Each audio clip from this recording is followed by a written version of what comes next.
Bugünün mövzusu alterasiya işarələridir. Alterasiya notların artırılması və azaldılması üçün istifadə olunur. Alterasiya işarələri dedikdə diyez, bemol, dubl diyez, dubl bemol və bekar nəzərdə tutulur. Diyezi bu şəkildə yazdım, dubl diyezi anlaşılsın deyə, amma dubl diyez yazılarkən bu şəkildə yazılır.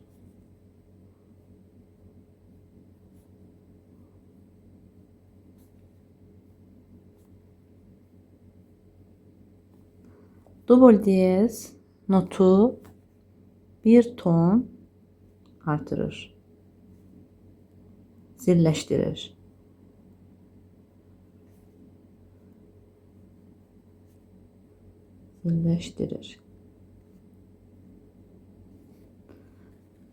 Yəni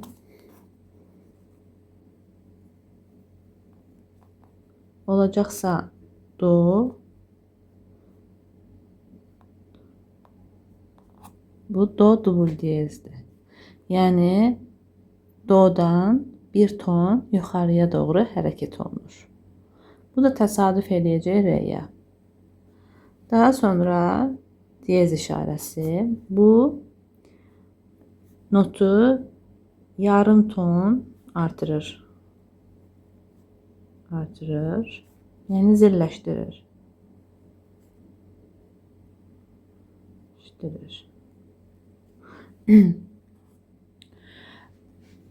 Dubl bemol, yəni məsələn diyez deyəndə do diyez. Bu təsadüf edir do'dan sağ tərəfə, yəni yuxarısında olan qara nota.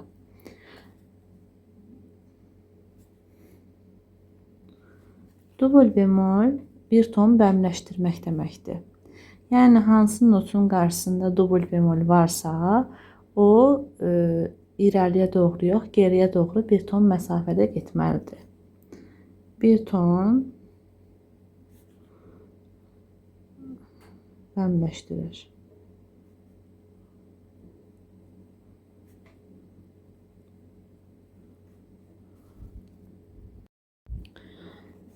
Bemol isə notu yarım ton bəmləşdirir.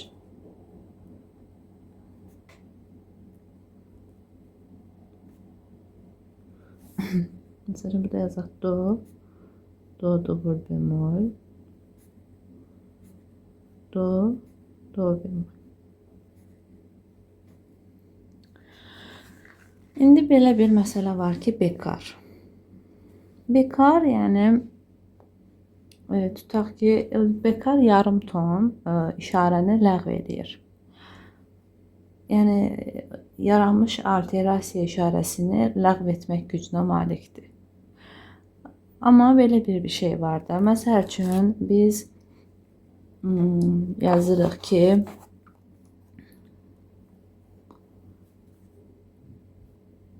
do dubl diyez, sonra yazıblar do bekar. Sual yaranır. İndi biz hansı notu çalmalıyıq?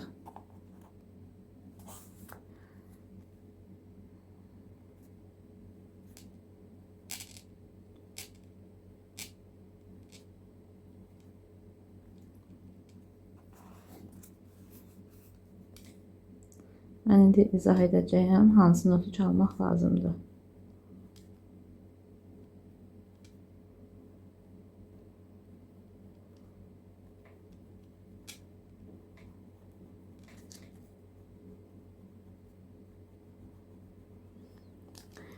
Bu do dubl diyezdir.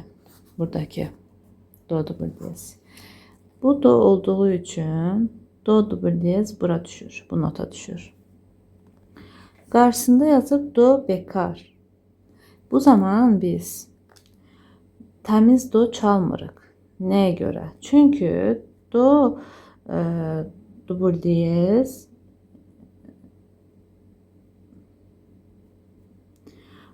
do dubl diyez iki dənə diyez deməkdir. Bekar yarım ton işarəni ləğv edə bilir. Yəni bunlardan birini ləğv edəcəkdir. Digərini isə biz çalacağıq. Yəni do dubl diyezdən sonra do bekar gəlibsə və burada iki işarə olduğuna görə, bir ton məsafə olduğuna görə onların birini ləğv edə bilir. Yəni do dubl diyezdən sonra do bekar verəndə biz təmiz do yox, do diyez çalırıq. Eynən, məsəl üçün, bu bemolda da keçərlidir. Məsəl üçün, bizə verilib sol notunu, sol, dubl bemol verib. Sol, dubl bemol deməli ki, hara düşür? Bu soldur. Soldur. Bu düşür, bir ton bəmləşir, dubl bemol daxil. O fa'ya düşür. Biz indi sol dubl bemol olduğu üçün, ondan sonra bekar gəldiyi üçün biz bir bemolu ləğv edirik və sol dubl bemoldan sonra sol bemol çalırıq. Yəni bekar yarım ton işarəni ləğv edə bilir. Amma təkcə do diyez olsaydı, biz əlbəttə ki, təmiz do çalacaqdıq və təmiz sol bemol gəlsəydi, biz çalmalıydık sol. Çünki bizdə o işarə ləğv olunub. Bu işarə ləğv eləmək məsələsi yarım tonlarda problem yaratmır. Amma bəzi hallarda, yəni insana görə bu məsələ çaşdırıcı məqam kimi problem yarada bilir. Çünki burada dubl 2 dənə olduğu üçün 1 ton məsafə. Bekar yarım ton məsafəni yəni ləğv edə bilir, gücü var. Yarım ton gücə malikdir. O heç vaxt bütöv 1 tonu yəni işarə ləğv eləyir deyə dubl bemolları bir ton məsafəsində ləğv edə bilmir. Bu qədər.